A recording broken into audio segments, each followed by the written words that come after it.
Oh, I just got the notification, baby. Oh, yeah.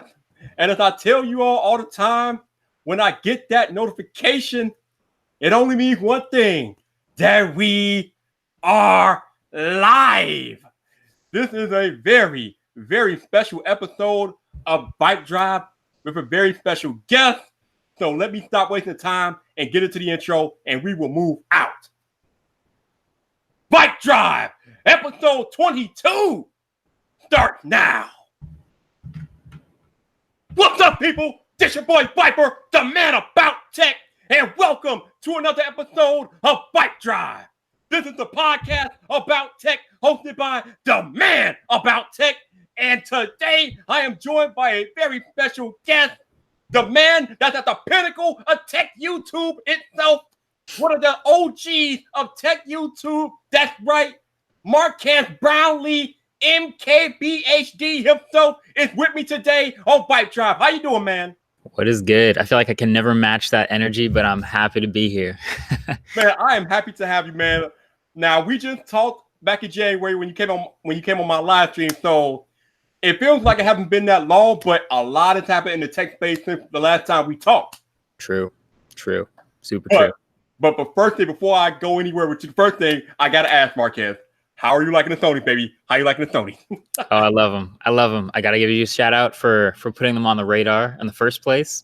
I was loving the Surface headphones for such a long time, and then I got all these comments. Check out the Sonys. I'm like, all right. I like this. I like the Surface headphones, so I don't really need to upgrade. But no, yeah, worth the upgrade. They're awesome. Oh man, best noise canceling cans in the game, no doubt about it.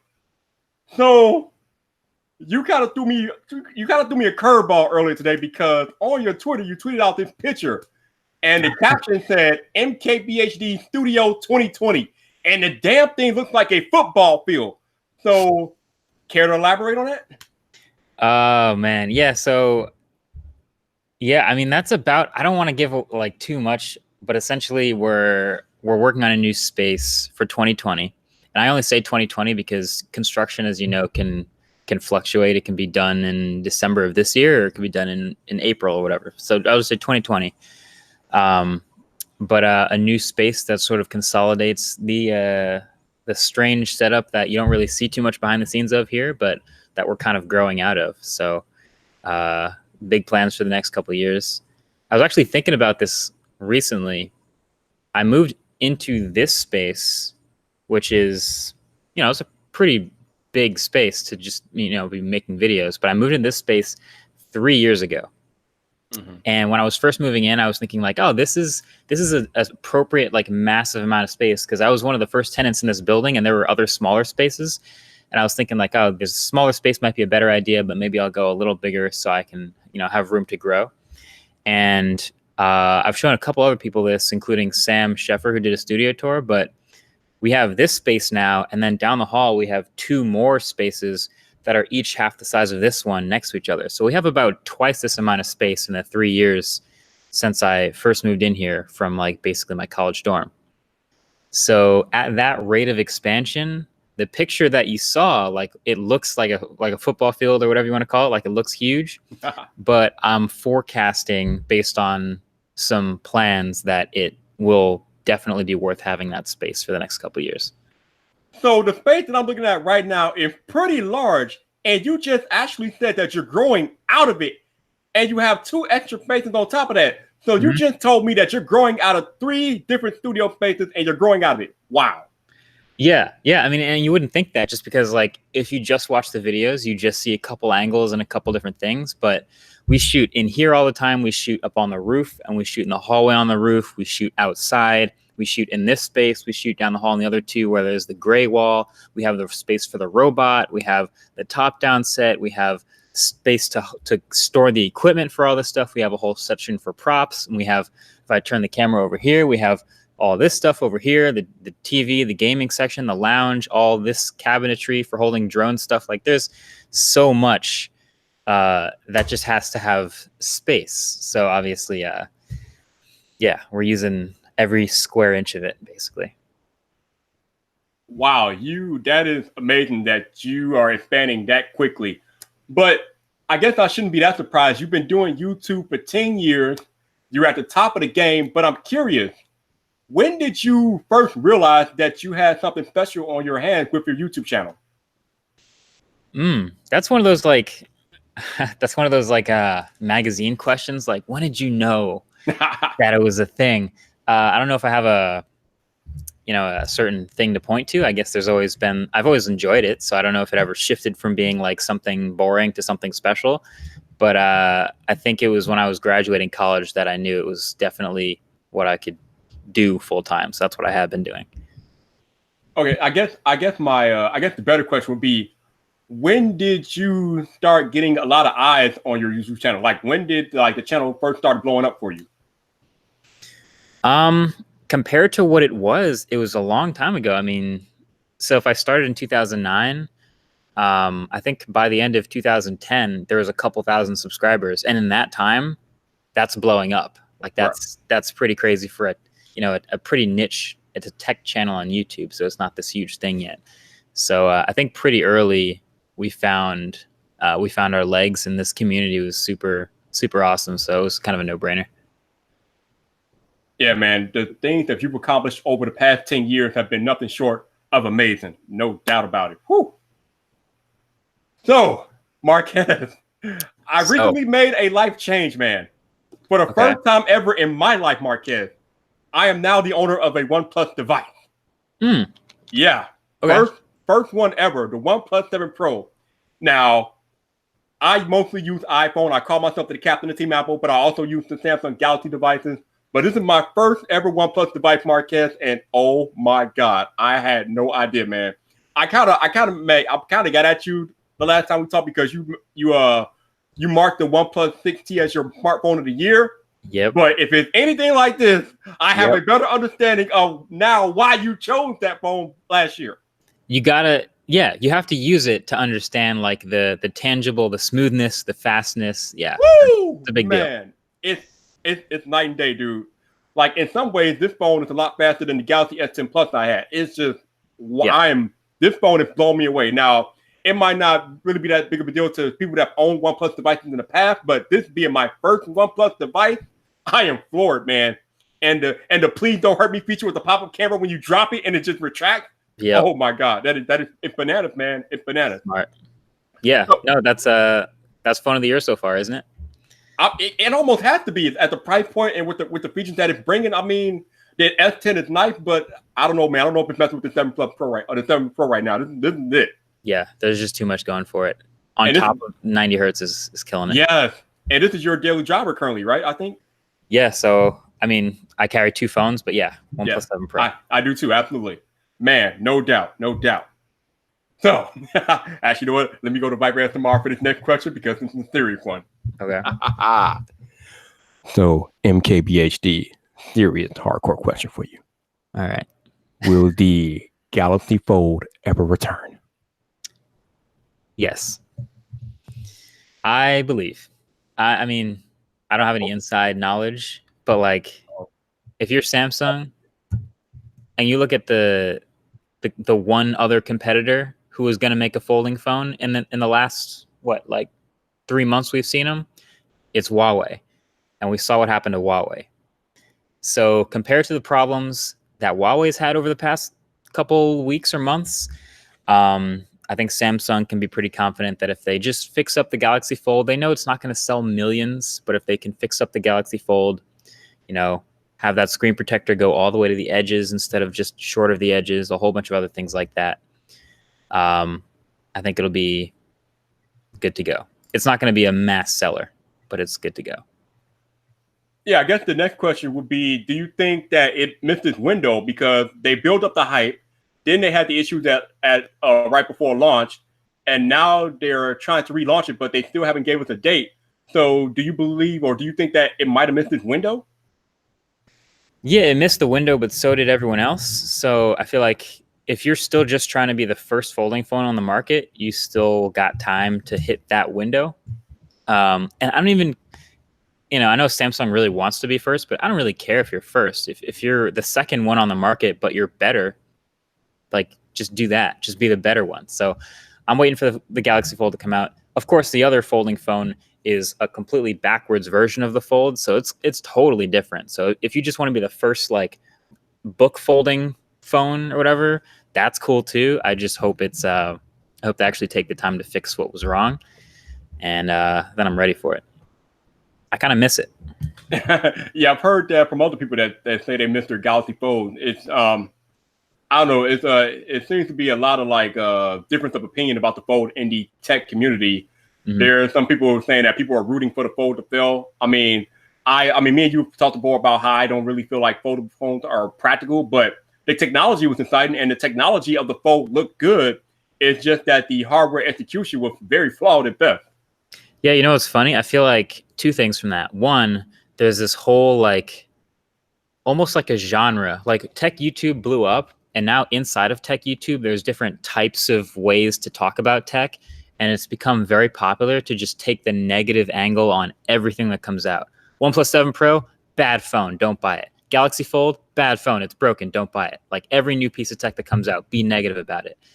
But also number two is so many people who have bad things to say about the Galaxy Fold never used one. And I'm not saying that like it's just some privilege to use one. I mean, like using one really changes the way you think about it. That's the whole point of why we are making videos about the Galaxy Fold. Actually using it, putting your SIM card in it day to day, flipping it open and seeing your stuff there, and like just that feeling of changing the way you use your device every single day, it really changes the way you think about it. So yes, it was flawed. I was the first to admit that. I have several videos about how flawed it was, but I think that perspective of being super negative will often be outweighed by how much fun it is to use. Yeah, as far as having your perspective change on using a device, I can definitely attest to that. Using this OnePlus 7 Pro, like my perspective of OnePlus devices has completely changed from before I actually owned one. So you are definitely correct in that perspective, no doubt. So we got to talk about your Game Boy Retro original that you did about a month or two ago. Yeah. I'm curious how that came to be and how long did it take you to make that? Because there was a lot of moving parts in that video. That's absolutely right. That was a lot of moving parts. It started many months before, probably at the end of 2017. Just coming up with the idea, though, like it wasn't all production. It was coming up with the idea of what we want to make, and also the fact that this is a YouTube original. So this was going to be the pilot episode that would potentially make the rest of the episodes possible. So we got to pick a really good first episode. Mm-hmm. It happened to be the 30-year anniversary of the Game Boy. So even though it was done being produced a little while before, we held off until that 30-year anniversary. So it was just right. And it was a lot of fun, like learning this piece of tech that I'd never used before. But fortunately, YouTube did greenlight the series for 6 more episodes. So we're starting back up production of them. And I already have the next 6. I don't want to tease any yet because we're not done making all of it yet, but it's going to be good. It's going to be really good. So can we get like a hint on the very next one that's coming? I think I won't say what it is, but it's an obvious pick. Okay. As far as the world of like retro tech, when you really think back of like what changed between tech of the past and the tech you see everyone have right now, it's a pretty clear one. All right. We'll just have to wait on that. Sure. So, but like, how did the idea come to be? Like, did YouTube come to you and like be like, Marques, we want you to be a part of a YouTube tech original, or did you go to somebody and pitch the new idea? How did that go? Yeah, a little bit from a bunch of different sides. So I've wanted to do something in the YouTube originals, but it was always behind a paywall, so I never really wanted to dive into it because when you make a YouTube original, people who just watch YouTube for free can't see it. It's behind a paywall. So I didn't want to do it. YouTube came to me saying, hey, we're going to switch this up and you'll be able to do YouTube original in front of the paywall, ad supported. I was like, oh, this is great. Okay, so now we'll start like brainstorming ideas. And yeah, so they came to me with this sort of pitch of doing an original. I loved it. We came up with retro tech. The Vox Media team with their production team was super helpful with like being flexible about my creative vision. And it just all sort of fell into place over the next couple months. So it was pretty exciting to see that work out. That is pretty cool that they met you halfway with the whole paywall thing, because like you said, originals are usually kept behind the YouTube premium paywall. So like you said, if you don't pay for that, then you don't have access to those originals. So Right. it is pretty cool that they did meet you halfway with that. Yeah, exactly. No doubt. So you are an ultimate frisbee player. So I'm curious, True. when did you first start playing ultimate frisbee? Like, how did you come to love that sport? I first started playing ultimate frisbee, let's see, in 2007, Wow. right before high school. And so my high school, the high school that I went to, Columbia High School in Maplewood, New Jersey, is where the sport was invented in 1968. And so they had a team. They had a varsity team and a JV team. They traveled. They play in tournaments against other high schools. And so when I got to that school, I was like, that is fascinating. I would like to check that out. So I tried out. I made the JV team. I played, and that's where it started, and sort of snowballed from there. I mean, but is this something that you like always been interested in, like frisbee, or did you just get to that school and saw how big of an influence it had there, and you just kind of grown attracted to it? Yeah, I mean, so it wasn't even that big of a sport at the school. So I've played other sports. I played golf since I was 10 years old. I've played basketball. I've played other sports. But there was a summer camp right before going to high school where I like learned and started to actually like see people playing frisbee, and they were super good at it. And something about just watching people throw a disc 75 yards was just like fascinating to watch, you know? So you kind of get into, being curious about it. And then at the school, there's again a bunch of teams. I mean, this is a school that had like, a fencing team, track and field, chess, like literally anything you could think of. Basically, they had every possible version. So the frisbee team was actually one of the smaller clubs at the school. But I had a couple friends invite me to the tryout, and I guess I was just hooked right away. So I went to those tryouts, and I eventually started playing with the team. It's funny because when I see the pictures of you playing, it looks like a men playing amongst boys, man. You're out there beating on them like, damn, Marques, Jesus.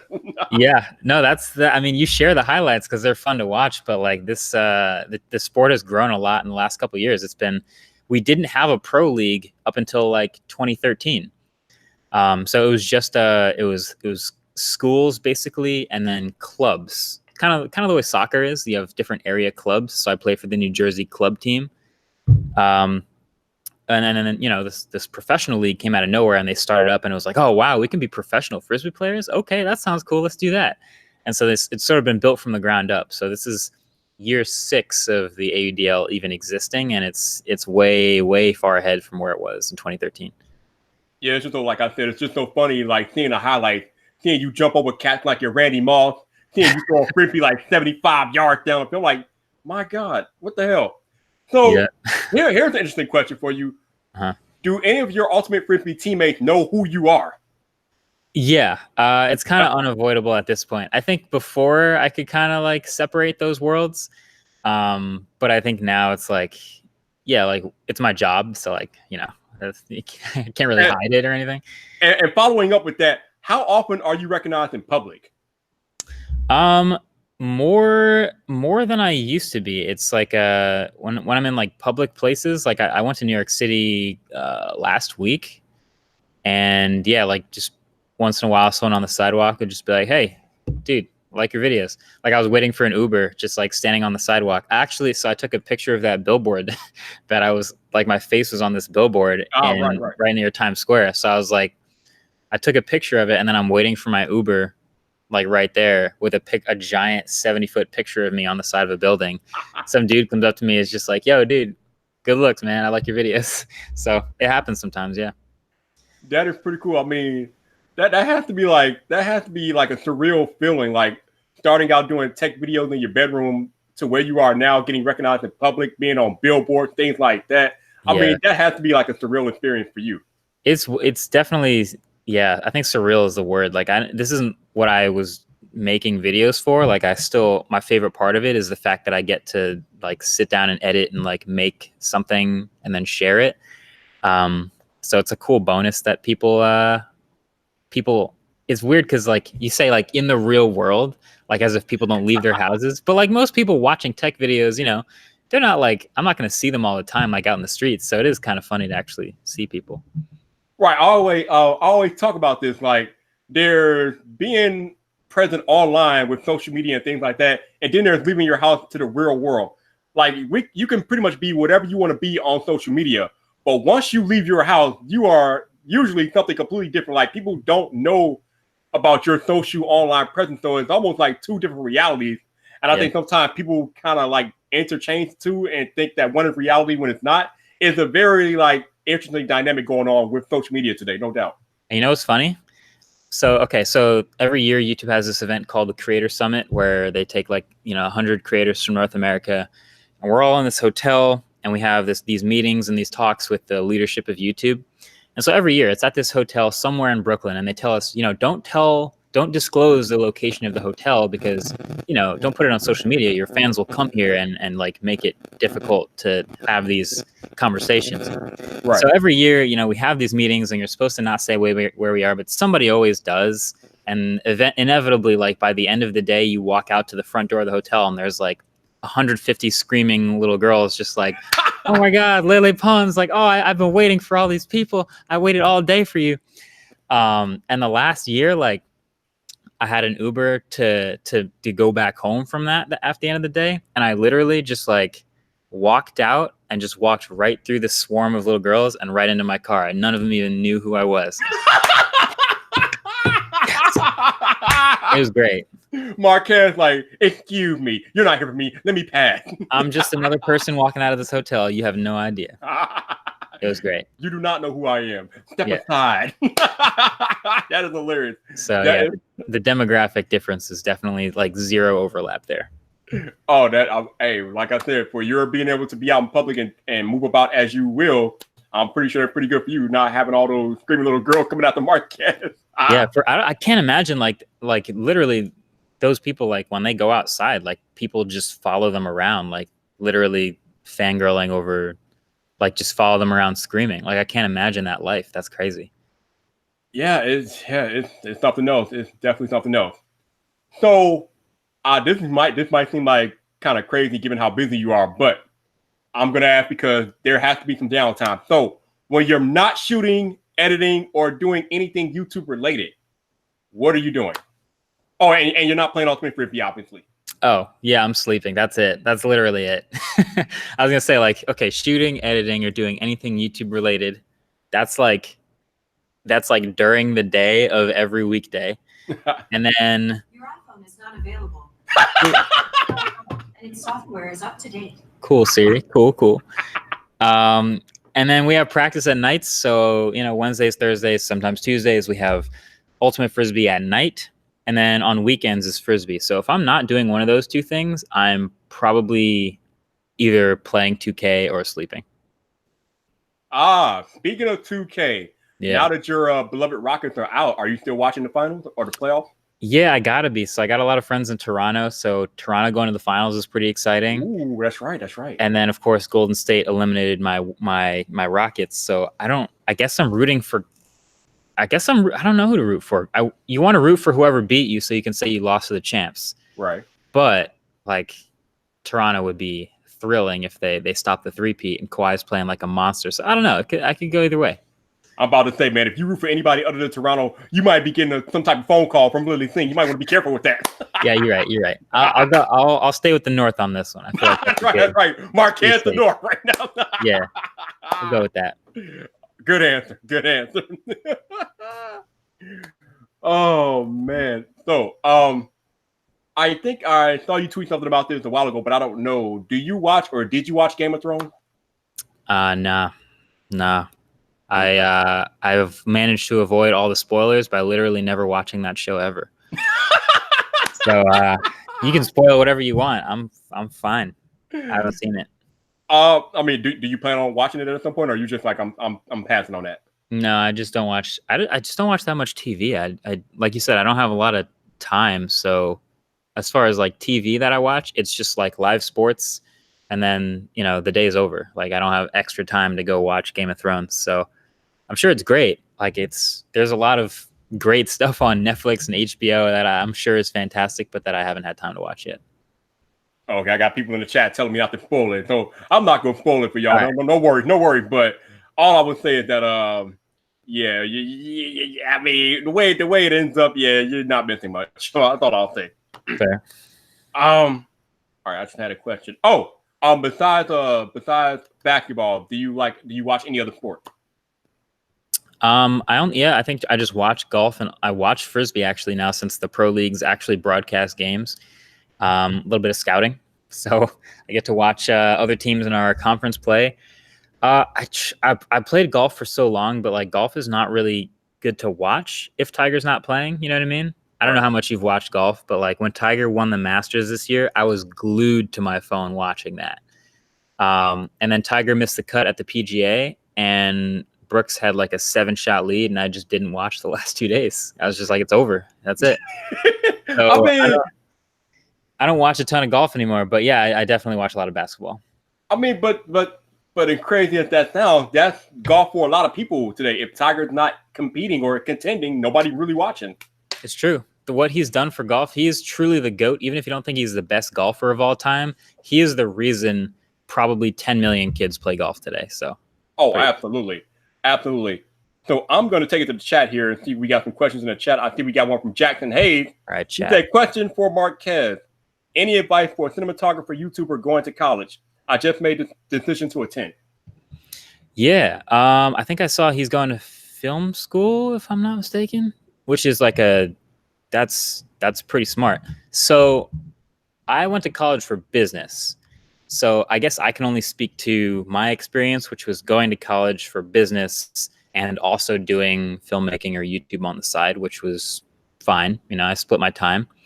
But I think actually going to film school, going to college for videos is like taking 2 steps in that direction instead of 1 like I did. So I think I don't know if I have any advice. I think just learn as much as you can and soak it in and absorb as much professional experience as you can get out of that. Absolutely. Yeah. It's such a weird thing with college right now because depending on what you want to do and the way college is structured, you can generally be better well off depending on what you want to do, especially if you want to be a creative. You really don't need college to be a creative if that's what you want to do.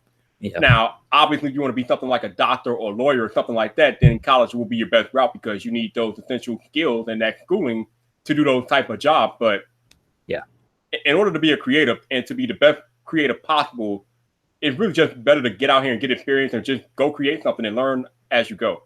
The best. Yeah, exactly. So to be the best doctor possible, you need to do as much of that as possible. And you can't legally do that until you've gone to school. Right. But to be the best creative possible, you just need to create as much as possible constantly. And you can do that without school. So that's, barrier to entry for just creating is lower. Now, that being said, there's a lot that you can learn in school. I took a class in motion graphics and After Effects stuff, and I learned a ton in that class that I probably could have learned by watching YouTube tutorials, but having the structured like feedback with a professor who can tell me how to directly do things better was actually helpful. So like, I'm glad I did that. And I think there's a lot of things you can get out of college if you manage to do that. But a lot of times you just got to go out and make stuff for yourself.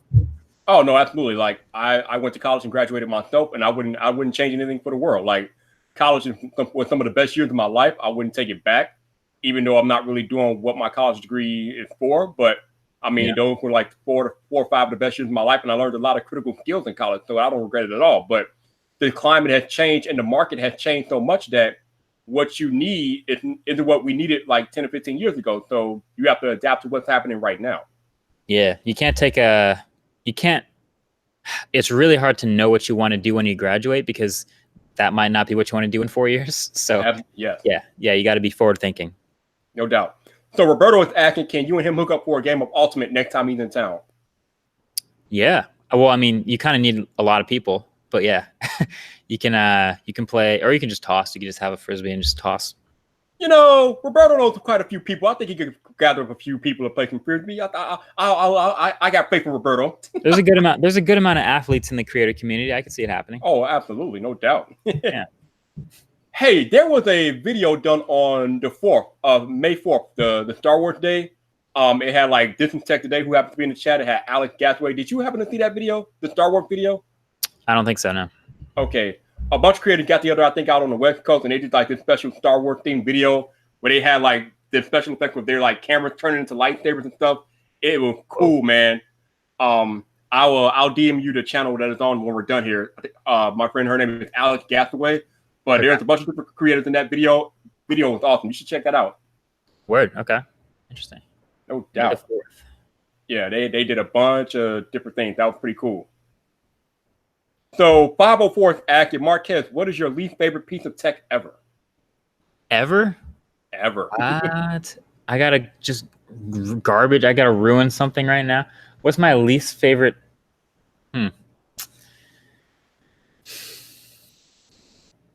That's a really hard question. I feel like I have a recency bias. You know what just came to my mind? HomePod.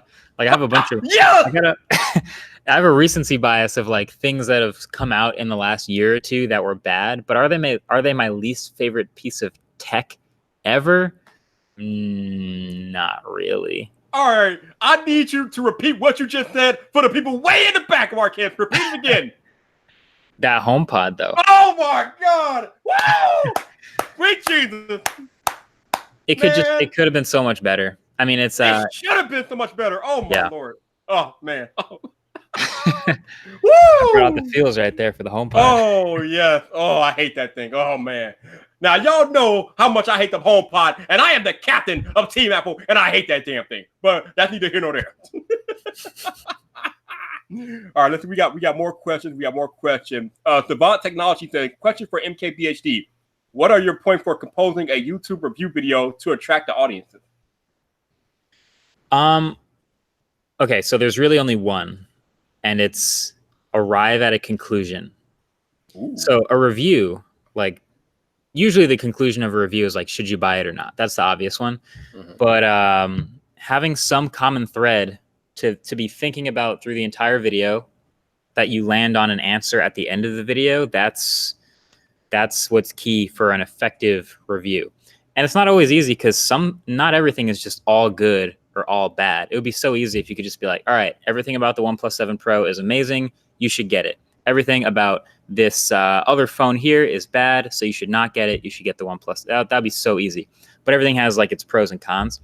So trying to distill it into this digestible but very direct thread where you land on a conclusion at the end, that's the best way, I think, to make, what was the question, a watchable review or like a good review? I feel like that's a review that will attract audiences. Yeah. I don't know if you can attract audiences, but you can satisfy your audience, which is the best way to attract new audiences. Dad, you know what? It's funny that you say that because that was like one of my biggest problems with reviewers of the past. They will give you an overview of the product, but they would never insert their opinions. Like, how does the product make them feel? How does the product affect them? What are their experiences using a particular product or whatever? So I think we're getting a lot more opinionated pieces nowadays as opposed to what we got years ago. So definitely, like you said, arrive at a conclusion and own it more or less. Yeah, and it's human. Like as like computerized as and cold and tech as everything seems, like tech is actually one of the most personal purchases you can make. So to have a personal relationship with tech is actually important. Absolutely. So my man LeBaron Burton has a question. He says, does he think he will morph his cinematography skills to Hollywood productions such as his own production house? Ooh. No. I think it'll actually be different. So I think when people imagine like Hollywood production, you imagine like CGI and like super ultra realistic like costumes and all these other things. Depends on what movie you're thinking of, but I think that YouTube cinematography has a different peak. It's not a higher or lower peak. It's just a different peak where you can aspire to different goals because it's still way more personal than a Hollywood movie. So even if I was getting Hollywood movie quality out of my videos, it wouldn't look like a Hollywood movie because the shots you see in my videos will never be in a Hollywood movie. You'll never see a macro shot of a phone in someone's hand in a Hollywood movie. You'll never see a person talking directly to the camera, like from a 24mm perspective in a Hollywood movie. Like it's a different type of video. So you can get the quality as high as you want, but that's a different peak. Right. Absolutely. No doubt. Good answer. So Emilio Takis wants to know, Marques, how was your time at Stevens University? Did you know that one of your teachers didn't even know who you were? Your classmates were always laughing when you were out for summits. That's funny. That's funny. Whoever asked that, I don't know. But yeah, no, I enjoyed my time at Stevens. It was definitely, I think halfway through, I had a professor literally ask like, so why haven't you dropped out yet? Like, what? Why would you ask me that? Like, that's the last thing a professor should be saying to a student. Yeah, no, I don't think most of my professors probably didn't know about my channel because it's just totally unrelated. But I had a social media professor where it was the opposite. He would be like, "Can you talk to the class about your perspective?" Like, I don't want to do that, but sure, I guess. Oh, he put you on the spot. Oh man. Yeah. But yeah, no, I think most of my time in college was pretty solid. Okay, cool. Yeah. D-Kid Tech wants to know, what is one thing you regret doing in this space early on that you could share as a teachable moment? Huh. Good question. I regret nothing. No, I think everyone's got different. Yeah, regret is a weird word. I don't know if I regret almost anything because then I wouldn't have learned it and it wouldn't be a teachable moment. So I have things that I've made or things that I've done that weren't as good. One thing is like starting too many different series to the point where I couldn't regularly update all of them the way I want to, which, I don't really regret that. Now I know that I have to limit the amount of series that I make so that I can update them constantly. But yeah, I guess that's my teachable moment is make mistakes. Ooh, I like it. Gotta like you just said, you gotta learn, man. You can only learn if you make mistakes, no doubt. Yeah. So my man Randy Vasquez, who was my former guest on this podcast, wants to know, when is your podcast, Marques, coming out? Because I know the last time we talked, you were talking about doing a podcast. Yeah, it's being built now. It's like a behind the scenes thing. I think I'll just say July is when we want to launch it. And this has been this process of all the behind the scenes is like the opposite of how I built my channel. I've seen how other podcasts have been built super organically, where they start off with like, just a YouTube show, and then they start to publish an audio version, and then it eventually has art, and then it's this podcast thing.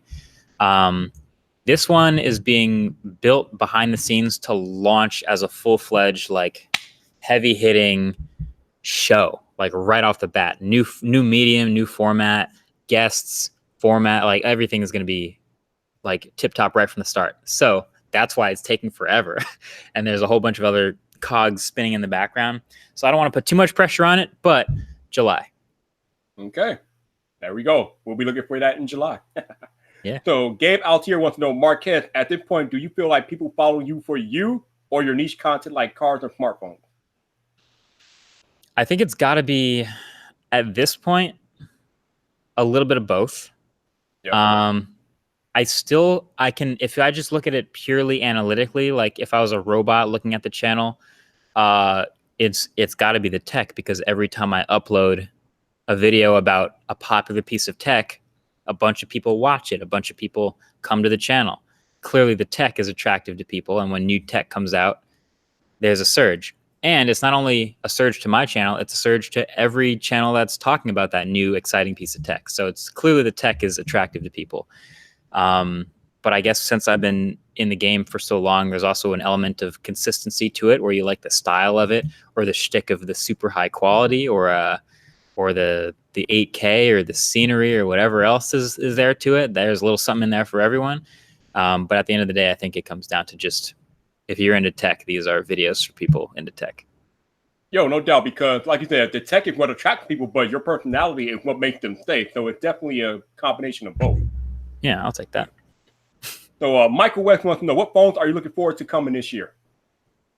All right, yeah. I think number one on my list is Pixel 4.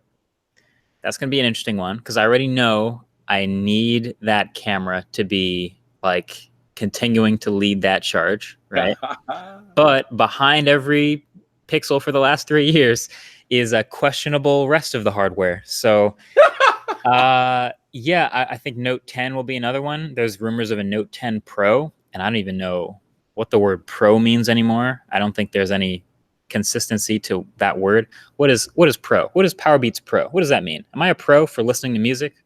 What is that? 1+7 Pro. What am I a pro for now? What do I do? iPad Pro. I guess I make photos on it sometimes. I don't know, but yeah, Note 10 Pro could be a thing.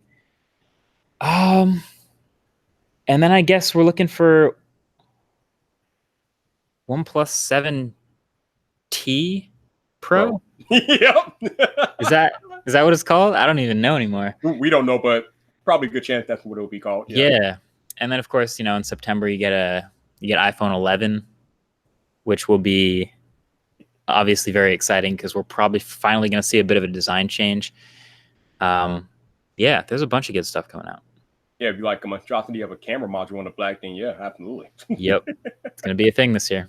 It is going to be a thing. So this is Tech Today wants to know what percentage of your viewers are female and male? I just checked yesterday, 8.5% female. Woo, nice. And that makes it 91.5% male. There you go. Getting the females involved. That's what's up, man. Sure. And I've been asked, like, why isn't it more male? Like, I know a lot of channels are super into analytics, and like, I read this about the analytics of my channel, so here's what I need to do in my videos to change the analytics to be better. I don't really do so much of that as much as I just talk about stuff I'm interested in, and if other people are interested, then they'll be, watching the videos. So the question always is like, well, how do you get more females? I don't know what your rate. Do you know what your ratio is of like male to female? Last time I checked, it's like 1.2%, but I think it's higher than that actually. So like, the question is, how do you make that like 40%, or like how do you make it more? Right. But I don't think that's really up to me. I think I'm just making videos in my style, which isn't really a gendered style, and I'm just making it about things I'm interested in, which anyone can be interested in. It just happens to be this group of a certain demographic, English-speaking 21 to 34-year-old males. That's like just the way it's ended up. So, yeah, 8.5% female. Maybe we'll get 10% someday. That'd be cool. Hey, keep going, man. You never know. It's kind of tricky because the tech space it's mostly male dominated anyway. Mm-hmm. So it's already hard to get a female demographic to check you out anyway. But it's not impossible. It's just harder than what it usually would be because there's more males that are attracted to tech than females. And I'd actually be curious if there are female tech YouTubers, if their ratio is higher or lower. You know what I mean? Because if you're a female YouTuber, then like you're more representative of the female perspective in a way. So maybe more females watch those channels. Probably, but I'm willing to bet they have more dudes watching than females though. Right. So like, I don't know, maybe it just balances out. Who knows? Maybe. So we got a question from CJ Knows Tech. He says, best way to get brand recognition and forward a developing relationship with big brands in tech. With big brands in tech? Yeah. By I guess consistently publishing your honest thoughts on their tech. Brands are funny. Brands care a lot about the way they are perceived as a brand, but really that's just a shadow of the way people perceive their products first.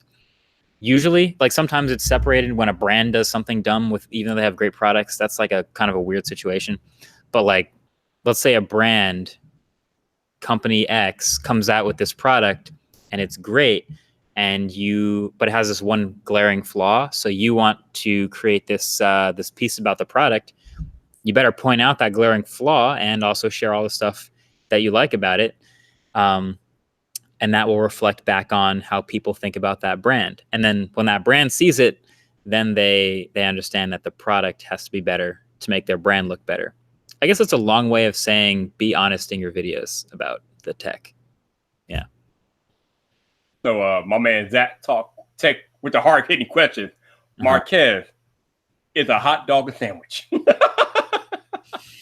Oh, man. I think I've thought about this. You know what? We've definitely had this conversation at the studio, and I forgot what the conclusion was. Is a hot dog a sandwich? No. Because See, this is dangerous because then when I set a precedent, then you start to twist it in other ways. Yep. Because the bun is closed on one side, it's a special category. Mm. But see, the thing is, a Subway sandwich is also closed on one side, so maybe I can't use that. You know what? A hot dog is a sandwich. A hot dog is a sandwich. So you just changed your tune to the same thing? Yep. I'm firmly on the hot dog as a sandwich trade now. That's where it is. Unless I come up with another reason for it not to be a sandwich. A hot dog is just a weird sandwich. Is cereal soup? Can I ask you that? Is cereal soup? Is cereal soup? See, when I think about soup, I think of soup as being hot, so I would say no. Cold soup, though. There's cold soups. That is true, yeah. Me personally, I don't consider cereal soup, but I might be in the minority. I don't know. Okay. Let's see. Ixon says, do either of you guys use Linux on PC? That would be a no for me. I don't know about Marques though. I mean, I guess OS 10 counts as Unix, but no, I guess not in the way he's asking. No. Okay. So Roberto says he has a 24% female ratio on YouTube and 36% Instagram. Okay. All right. Oh, Instagram. I didn't even think about that. Oh. Instagram. All right. I don't even know where to check my insights. Hold up. Audience. I'm finding it. There you go. Gender. 92.8. Same on YouTube. So basically the same. That makes sense because I'm guessing a lot of the people that follow you on YouTube following you on Instagram, so that would make sense. Yeah. Makes perfect sense. Absolutely. So let's see anything. Let's see. Oh, here's a good question. What is the average click-through rate on your video from This and Tech Today? That's a great question. I know it's single digits, but I'm gonna go check just to make sure. Average. I'm gonna guess it's like 7%, but let me just actually check. Oh, that would be pretty good. YouTube Studio, analytics, reach viewers. While you're doing that, what are your thoughts on the YouTube Studio beta? It's fine. I'm so used to. I used the old one for so long that, like, you know, yep. I knew it in and out, like every little bit of it. But the new beta is much prettier, and it has a lot of really nice tools actually. So I'll give it the benefit of the doubt. 6.0, 5.5. It kind of fluctuates. Oh, the average 5.7% is the average for the last month. That is pretty good considering the traffic that you get to your channel. I think mine is around the same thing. I think it was either 4 or 5%. So yeah, that's pretty good. Cool. That is pretty good. Let's see. So Terry Warfare wants to know, how do you find relevant trending topics to use as fuel for a motivational vlog? What's the most reliable source for trending topics, I guess he's asking? Twitter. So Ooh. I love Twitter because Twitter is just like, yes. You know, your quick thoughts on something, or I mean, obviously there's the trending topics, but literally just like if you talk about tech or just like toss your thoughts out there enough and read through and interact with people, you'll notice waves of things sort of bubble up and crest over time. Like that Huawei thing. When all that Huawei stuff broke, I was working on my video about the OnePlus 7 Pro, and like I knew it was popular, but like when I published my OnePlus 7 Pro video and all of the first like 3,000 comments were like, what do you think about Huawei? That's a pretty obvious way of seeing that trend, that topic sort of bubble up in conversation. So yeah, comments and Twitter. Mm-hmm. So I would be remiss if I didn't ask about your opinion on the whole U.S. Huawei situation. Now, I don't want you to get too political because I don't really do politics, but yeah, what are your general thoughts about the whole U.S. Huawei situation? Yeah, I mean, it's the slipperyest slope of all time. It's crazy. And it's just fascinating because there's so many what ifs. So like, I don't know, I can't really explain the whole situation. I made a whole video about it. If people want to go, you know, a very good one, summarize it. Thank you. But basically it's such a slippery slope because the reasons why a lot of these things are happening are so questionable that if you just apply them to other situations, they fall apart really fast. One of the big questions, like the big what ifs that I've seen was, what if China just decided to ban Apple? Like, what if that became part of this trade war. Like China decides, yeah, no more Foxconn for you, Apple. Like that ruins the biggest tech company in the world pretty quick. What if, the reasoning behind like banning Huawei went from security concerns to like trade war and back and forth. But like, if you go back on the restrictions against Huawei, does that mean like the security concerns are no big deal? Or are you just, you know what I mean? There's so many weird holes that we just don't know the answers to. So strange about this situation. Yeah. So like early on, like I think last year, I was kind of defending Huawei because I didn't really believe the whole they're spying on us and all that crap. But as my man Zach Talk Tech has said on multiple occasions, this is not really about Huawei phones and handsets and things like that. This is more about Huawei's infrastructure because they also build infrastructure. They're on the forefront of 5G. And I think the US problems are more with Huawei's infrastructure as opposed to their cell phones and things like that. Go ahead.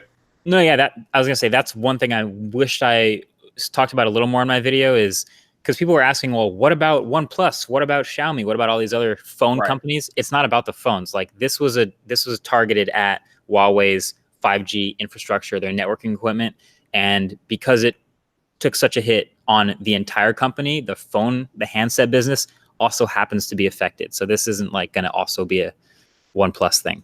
Correct. But the thing that really like makes me question everything is when the president goes out of his way to say, well, yeah, we're banning Huawei, but we can see Huawei in a potential trade deal with China if things go correctly. I'm like, what? How are you trying to ban Huawei on one end and on the other hand, like, well, yeah, they could be included in a potential trade deal? How the hell does that work? Either they're dangerous or they're not dangerous. Donald Trump, make up your damn mind. What is that? Exactly. So that's why there's so many weird loops and it's such a slippery slope. I don't even know what to think sometimes anymore. This is why I am the man about tech and not politics. Exactly. I just stay away. All right, I'm not gonna keep you here too much longer. We got a couple of more questions and then we will be done here. Let's see. I saw something. Where'd it go? Oh, Tech with Brett wants to know, what is one tech topic you would like to spend more time covering? Ooh, that's a good one. What is one tech topic that I would like to spend more time covering?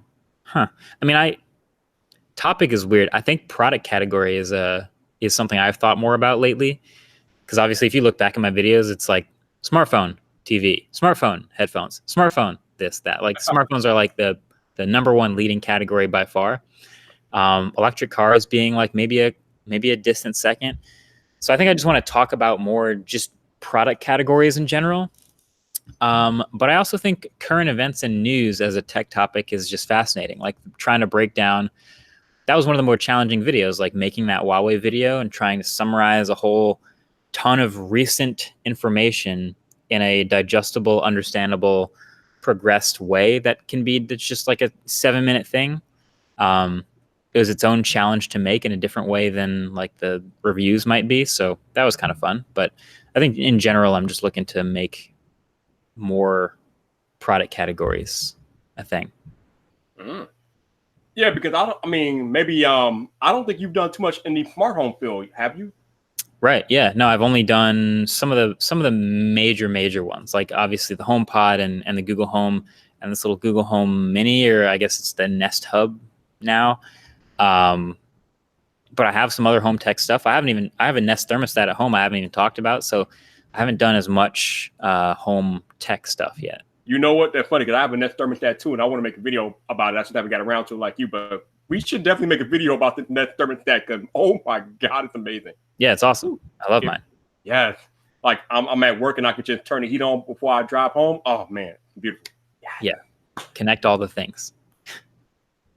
So I think you made a video about the gear that you use, or some like of the more expensive gear that you use. Mm-hmm. We know that you shoot on the Red camera, but I think when you're not shooting on the Reds, you are a Canon guy, right? Yeah, anytime I can shoot on the Reds, I am. But if I'm not, then yeah, it's a lot of Canon stuff. Now, have you ever used any of these Sony cameras? I have. I've used A7R III a lot, and that would be by far the most frequent Sony camera I've used. It's great for travel stuff, basically. Yeah, right now I'm using the A7 III, and I am in love. This thing is amazing. Yeah, that's much better for video too. Oh, absolutely, absolutely. Oh, Taylor to Tech brings up a good point in the chat. Whatever happened to the Galaxy Home, Marques? Where is it at? Did it get air powered? I think I tweeted that. Yeah, it seems like it's gone the way of air power. Like they're sort of pretending you didn't see anything at this point. I don't know if it's delayed or if it's sort of being Galaxy folded, where like we don't know when we're gonna come out with this, but it's still planned. I don't have any insider info, so I really don't know. But as far as what I've seen, it's been questionable. But like, why though? What's so fancy about a speaker with Bixby in it that's delaying it this much? What's going on? I don't know. Does it have some crazy like audio room sensing algorithm that's taking forever to build, or is it just a speaker with Bixby? Let's be real. No. I think it's the same thing that happened with the Sonic the Hedgehog movie. When people saw the way Sonic looked, they freaked out, and they had to delay the movie until next year. I think the Galaxy Home, it might have been fair to that, because when we first saw that thing at the Unpacked debate, we were like, oh! Did people hate it that much, though? I feel like we kind of knew it was just going to be the third place smart home hub speaker thing. I mean, I don't know if we hate it, but you know, people with their tech today, they like their tech to be aesthetically pleasing, and the Galaxy Home is the complete opposite of aesthetically pleasing. So I mean, like a grill, yeah. Right, so we didn't, so we didn't love it enough for them to just put it out. So that they gave us the preview, and then they put their ear to the ground, and everyone was like, "Ew, what is that?" And they were like, "All right, well, no, we'll do it again. We'll do it again." Like Drew says, why the leg? Why the hell does it have legs? It looks like it's coming to kill me. I don't need that in my house. I don't need spiders with speakers in them. Kind of a little too much for me. Too much, man. Too much. Yeah. Oh, man. Marques Brownlee, man. Always a pleasure talking to you, dude. It was great to chat, dude. Before we get out of here, though, this is kind of a dumb question, but I'm going to ask anyway. Where can the people find you? Sure. The people can find me at anysocialnetwork.com/MKBHD. So that's youtube.com/MKBHD, Instagram.com/MKBHD, Twitter.com/MKBHD, Facebook.com/MKBHD. So basically, MKBHD, all the things, basically. Exactly. Live Journal, MySpace, TikTok. It's all MySpace? What? You're not on MySpace yet? That's the hot new thing, man. Bro, where are you at? 2019. That's where we're all going. You might be 10 years too late with that one, buddy. MySpace video. I'm pivoting hard. Oh, MySpace man. Video. Too much. For those of you all that are in the live chat on YouTube here, thank you guys so much for hanging out with us today. Definitely appreciate you guys bringing the hard-hitting questions to Marques. Appreciate you guys rocking out with me all the time. If you, for whatever reason, you guys didn't get any of that information, it will all be in my show notes. If you listen on audio only, all of Marques' information will be in the show notes. If you want to show support for the podcast, that info will be in the show notes as well. But we're getting out of here. Once again, thanks to my man Marques. But until the next time, people, this your boy Viper, the man about tech. You know where to find me. So come back for more.